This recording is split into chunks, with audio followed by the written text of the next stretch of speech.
Good morning. My name is Sushant Sareen. I'm a senior fellow at India's premier think tank, the Observer Research Foundation. Uh, India and Pakistan are on the brink of another war, and the current crisis has uh, the catalyst of the current crisis was the brutal and savage killing of 26 Hindu tourists in Kashmir, in a meadow in Kashmir, a popular tourist destination.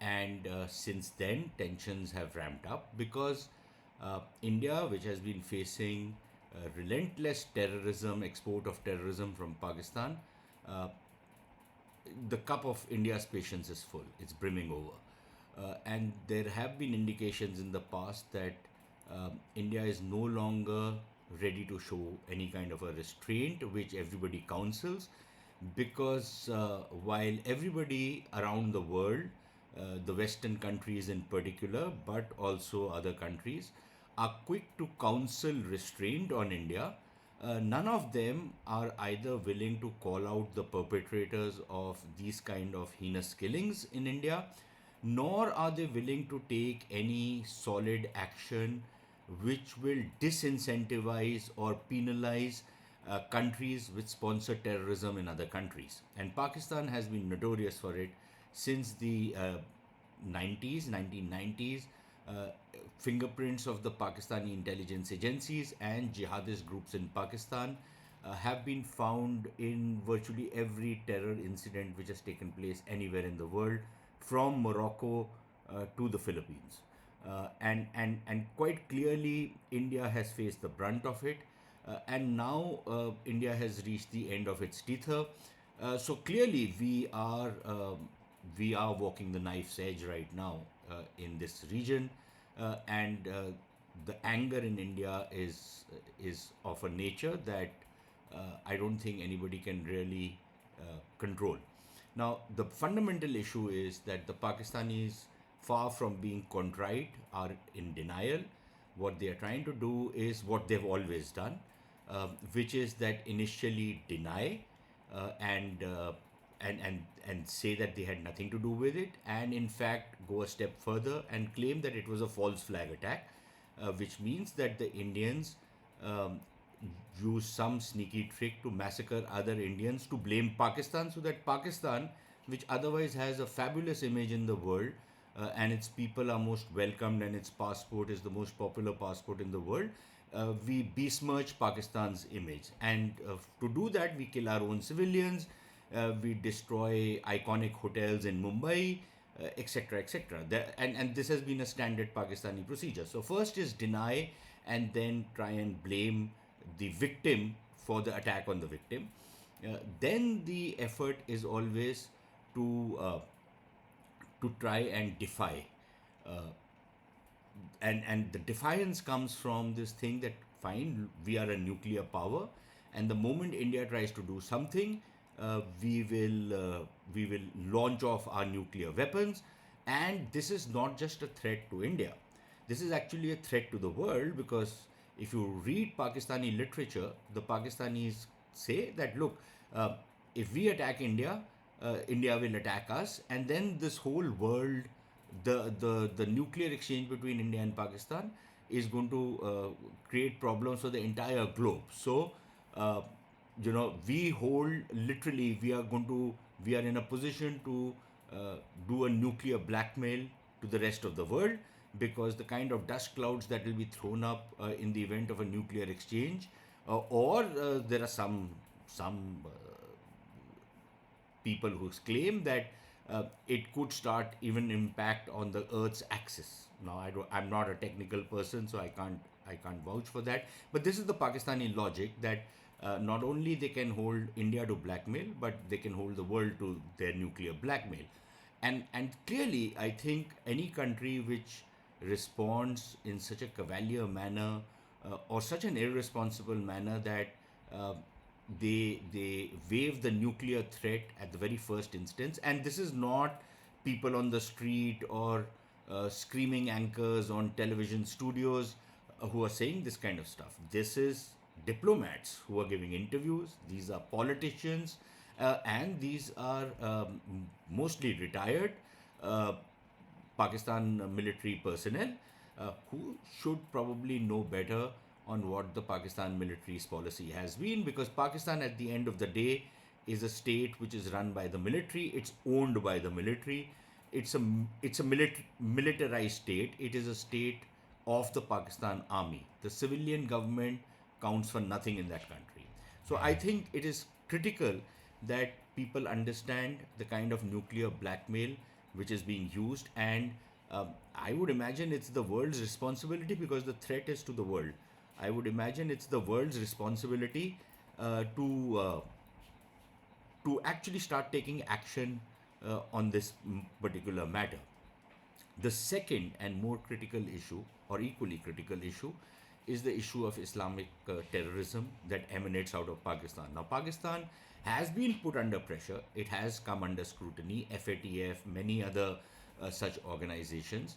Uh, and what has happened is that every time the screws have been turned on Pakistan, there has been a certain cost attached to Pakistan's action.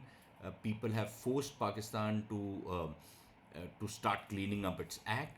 The Pakistanis do make at least a show of an effort to do it. The latest such instance was the Financial Action Task Force, the FATF, which had put Pakistan in the grey list uh, and forced Pakistan over about 2 years or so to clean up its uh, the anti-money laundering and terror finance systems, so that these could be curbed. Now, the problem with that was that the Americans, of course, took the lead in that, and most other countries uh, went along. And the fact that the Pakistanis were forced to, for example, um, arrest a terrorist who was involved and seen as a mastermind for the attacks in Mumbai in 2008, uh, when over 160 people were killed, butchered, I should say, by Pakistani terrorists.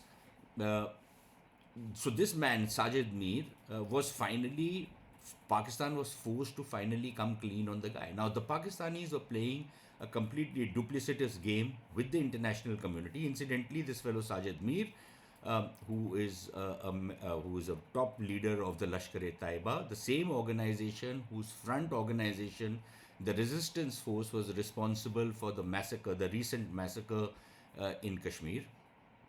This guy was, first the Pakistanis pretended they didn't know who he is. Then they said that nobody by this name exists. Then they said, well, there would be a Sajid Mir, but there is no Sajid Mir in the Lashkar-e-Taiba slash Jamaat-ud-Dawa. Then they said, okay, fine, we found out that there is somebody like this, but we don't know where he is.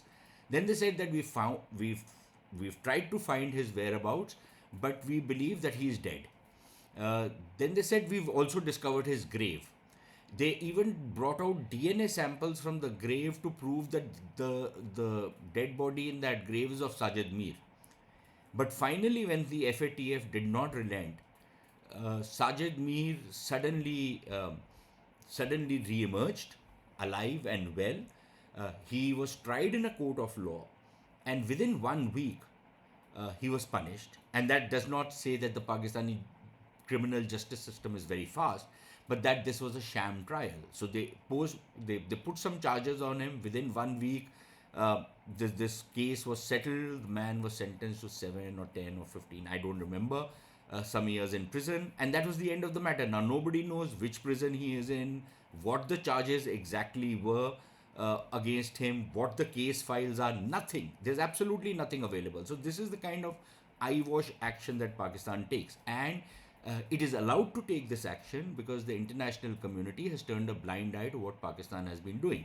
And one of the reasons for that is, I would imagine, an intellectual failure in, especially in the Western countries, to understand the phenomena of radical Islam. Now, there's been a lot of scholarship in the West to understand radical Islam and its use by states and by para-state organizations. So while there is that scholarship, think that there is very little understanding of what exactly this phenomena means for the Western societies and other societies like India, perhaps even China, uh, probably much of the non-Islamic world. What this means, what this death cult, which has now taken root in Islamic societies, what it portends for societies around the world, especially for Western societies, which are seen as one of the biggest enemies of Islam. Yeah, and this is, I'm not saying this, this is preachers, Islamic preachers in these countries who say this all the time. And I suspect the problem in the West is political correctness. Uh, Honestly speaking, after 9/11, there was a golden opportunity uh, to, uh, to end this menace once and for all. Uh, and by end this menace, I don't mean fight against Islam. What my thinking process uh, is that the fight has to be against the kind of radicalism that has come in Islam. But the way the West approached it, and I blame the West because the West dominates the market of ideas. The West is the place from where uh, the international narratives are generated and made. And if in the West there was a certain kind of self-loathing, number one, number two, there was a certain kind of apologism or guilt even about what Islamic society or what was happening in Islamic societies or what some of these radical Islamist groups were doing. And there was this apologism for Islam. It was almost as though if we are hitting out at radical Islam, then we might actually be hurting Islamic societies, hurting their sentiments. So a very, very long rope was given. Yes, law and order organizations, law enforcement agencies would act against terrorists or potential terrorists, but those were isolated incidents. It wasn't part of a larger national and international policy where an international coalition was to go after this ideology, because at the end of the day, this is an ideological fight.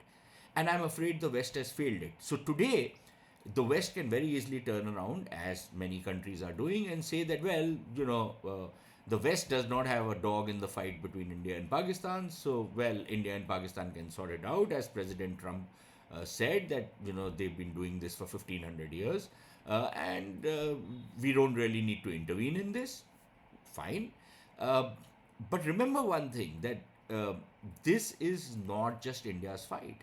This is something which is going to come back and bite the United States and its other Western allies uh, in not too distant a future. The same kind of a blackmail to which we are being subjected today will also be used against the United States and other countries. That's a no brainer. It's simply a matter of time. Wait till Iran gets a nuclear bomb, wait till some of the other countries uh, get a nuclear bomb, and God forbid, a parastate organization manages to lay its hand on nuclear technology, which isn't quite rocket science, if you ask me. Um, and they can manage it. It's probably difficult right now, but it's not impossible. Uh, and I would imagine that the attention of the world should focus on, apart from the larger strategic challenges of the rise of China, uh, certainly that has to be a matter of primary focus. But that does not mean that this very, very insidious kind of a threat, this very potent threat, is ignored. Also, because if the United States is going to be a global power, then it is critical that the United States uh, is not targeted around the globe. And the fact of the matter is that with the growing power of many of these Islamist groups, and let's not kid ourselves, many of these radical Islamist groups have uh, gained power over the last 10, 15 years. If these groups gain power, they will attack Western, especially American targets around the world, which means that American citizens are not going to be safe around the world. Now, the US can turn around and say that, well, we will go and we'll bomb the hell out of any of these places. Uh, but for how long will you do it without allies? And allies will come if a common cause is made to get rid of this problem. So, yes, Pahalgam is India's fight. Yes, India will fight it the way India deems fit. Yes, India is not going to listen to preachers from the West who are talking about exercising restraint, because uh, the cup of our patience has runneth over. Uh, but I think it is extremely critical for the West also to realize, especially the United States, which remains the leading country in the world, that this is a crisis not just of India. This is a crisis which is going to hit the world going forward.